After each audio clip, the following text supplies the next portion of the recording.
Hello and welcome to another Diabetic Witterings with me, Michael Jex, the tea drinking author who's got a lovely cup of Earl Grey, which is tasty.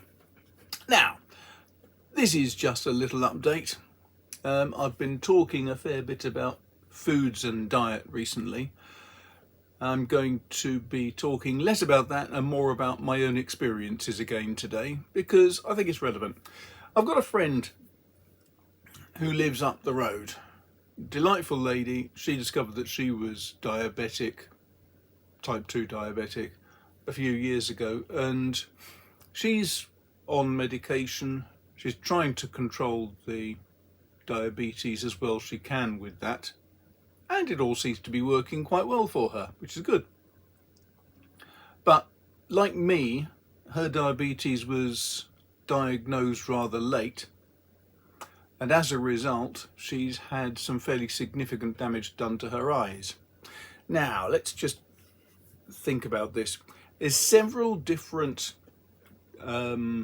potential risks with diabetes, starting from the minor going all the way up to death, which is best not to think of too much really, but you know, it is a genuine problem.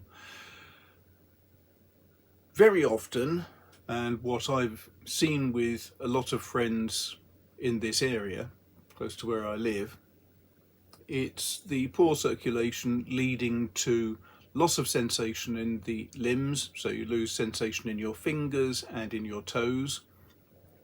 That's an early sign, and then if it's not dealt with and dealt with quickly, it can well lead to amputation, particularly common in the legs as I understand it. In fact, one of my first videos I put up, one of the people watching had just lost his foot for a stupid thing. What they'll tell you, all too briefly, is that if you're going out and about, don't wear sandals, don't go barefoot, because if you're diabetic, it's all too easy to kick a stone, injure yourself on the corner of a desk or something, and you may not realize it, but that may cause catastrophic damage. In his case, he had a slight injury, I think, on the sole of his foot. He checked it, and after 3-4 days it seemed to heal over, so he wasn't concerned. What he didn't know was the damage was all internal, and he had to have his the bottom half of his leg amputated. Really unpleasant, and I feel so sorry for the guy. The next level though is the eyes.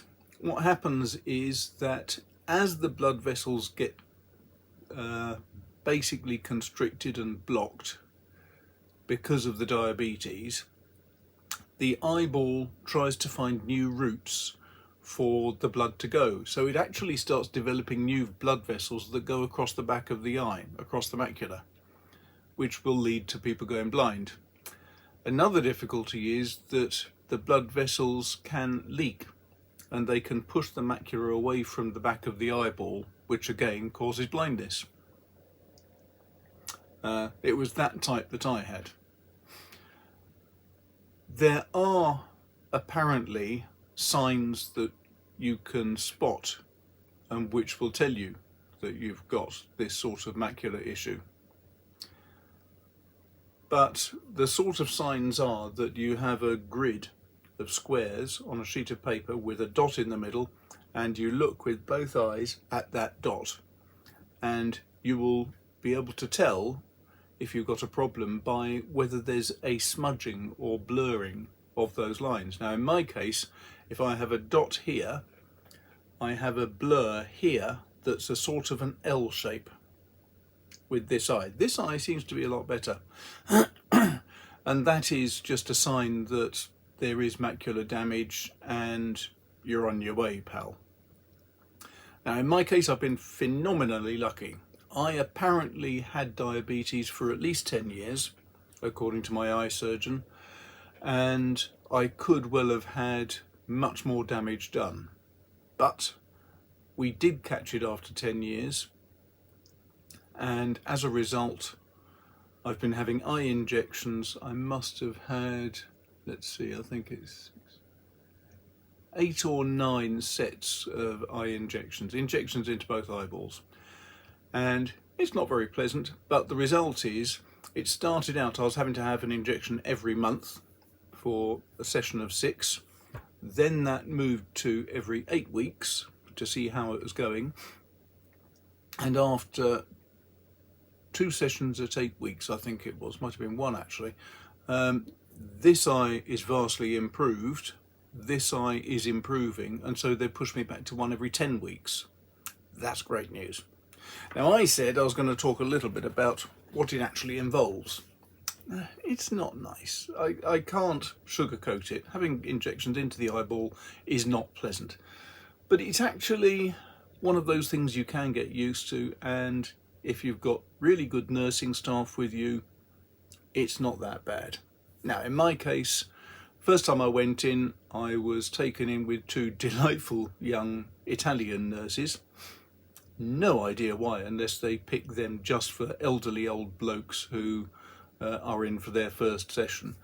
And Teresa and Julia had me sit down on a couch and went through the standard, do you understand what this operation is going to involve? It's going to be an injection into both eyeballs. This is the stuff we're going to inject. This is what we're going to do. Here's a pamphlet to tell you what you do afterwards, i.e. don't rub your eyes for a couple of days, don't get your eyes wet, don't have a shower for at least 2-3 days, don't do any gardening for at least 5 days. Not sure why, but hey ho.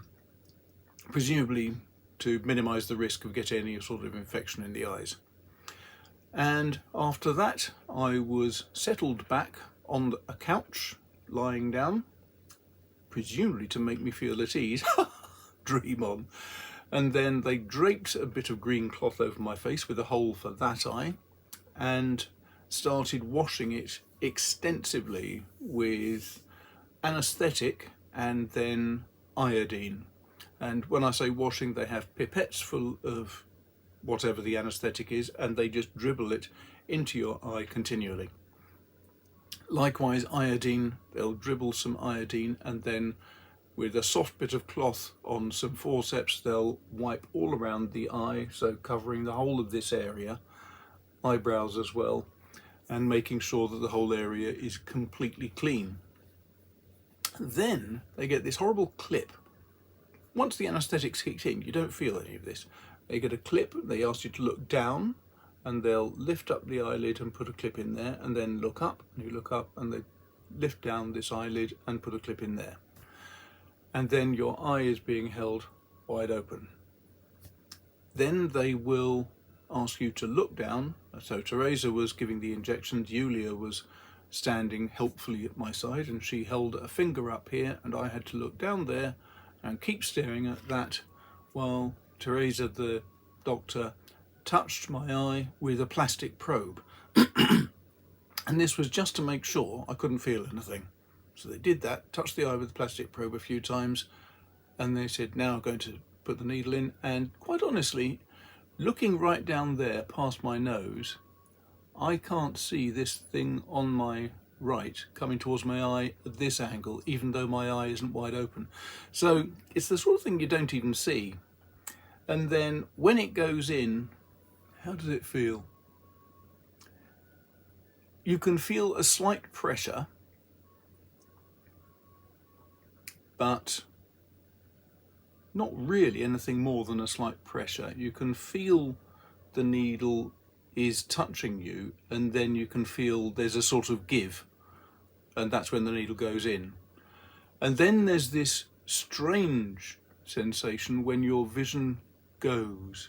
They say it's like having a jellyfish. I say it's more like having a bunch of amoebas thrown in. You just have this strange sort of swirling in bubbles directly in your line of sight. Very peculiar. That's all done, take out the thing, put the cloth over the other side, clips, injection, the lot. Exactly the same. It was weird. It gave me a headache as soon as I left because it was quite bright out. Now this is without anything to make your iris expand. This was just I think the effect of the strain, the adrenaline, all those other good things, and I had a splitting headache for the rest of that day. Afterwards, it's a bit more irritating because the iodine is going to irritate the eyes. As the anaesthetic wears off, which it does fairly quickly, you have this itching. It's as if you've got a bucket of sand thrown in each eyeball, which is not pleasant. Now, the first time that seemed to last for 2 days. Second time it was the afternoon. I had the injections in the morning. The third time, again, it was half the day really. It didn't seem to last much longer. Now, after my 9th or 10th set of injections, it seems to last for a few hours. But again, it's nothing like as annoying and irritating as the first ones were. What's different now I've been having it a few times? I only had the cloth over the face the first time. Every time after that, my face anyway, has been open to the elements and I can see around. What's been unpleasant? The second time, this eye was fine. This eye, I felt the needle badly. And in fact, I flinched quite badly and I could have done some damage to my eye. But the nurse was very good, very calming, got me to settle back and told me off in no uncertain terms, but they gave me some more stronger eye drops which anaesthetised the eye perfectly. Then when she put the needle in, it was fine, but it's something to be aware of. I now ask for extra anaesthetic for both eyes because the worst thing you could possibly do is flinch and move your eyeball when there's a needle stuck in it. Not good. But since that one time, I haven't had any sort of pain or difficulty. I've felt the slight pressure as the needle touches the eye and then goes in, but certainly no pain. And what's the main result? The main result is, as I say, that both eyes seem to be improving. Both eyes are,